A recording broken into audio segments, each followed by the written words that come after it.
Billionaire പട്ടികയിലെത്തുന്ന ലോകത്തിലെ ആദ്യ football താരമായി Cristiano Ronaldo. Saudi pro club Al നസറുമായി പുതിയ കരാറിൽ ഏർപ്പെട്ടതാണ് റൊണാൾഡോയെ ശതകോടീശ്വരന്മാരുടെ പട്ടികയിലെത്തിച്ചത്.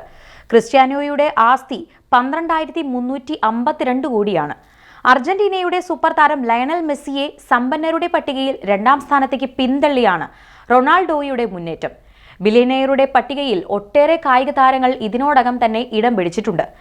Michael Jordan, Tiger Woods, LeBron James, Roger Federer എന്നിവർ ബില്യണയർ പട്ടികയിൽ നേരത്തെ ഇടം പിടിച്ചവരാണ്. എന്നാൽ ഈ പട്ടികയിലെത്തുന്ന ആദ്യ ഫുട്ബോൾ താരമാണ് ക്രിസ്ത്യാനോ റൊണാൾഡോ. റെക്കോർഡ് പ്രതിഫലത്തിന് Saudi pro league club Al നസറിൽ ചേർന്ന ക്രിസ്ത്യാനോ അതിനെ കടത്തിവെട്ടിയാണ് വീണ്ടും കരാർ പുതുക്കിയത്. 2002-നും 2023-നും ഇടയിൽ ക്രിസ്ത്യാനോയ്ക്ക് $550 മില്യൺ ശമ്പളം ലഭിച്ചിട്ടുണ്ടെന്നും ബ്ലൂംബെർഗ് വെളിപ്പെടുത്തി.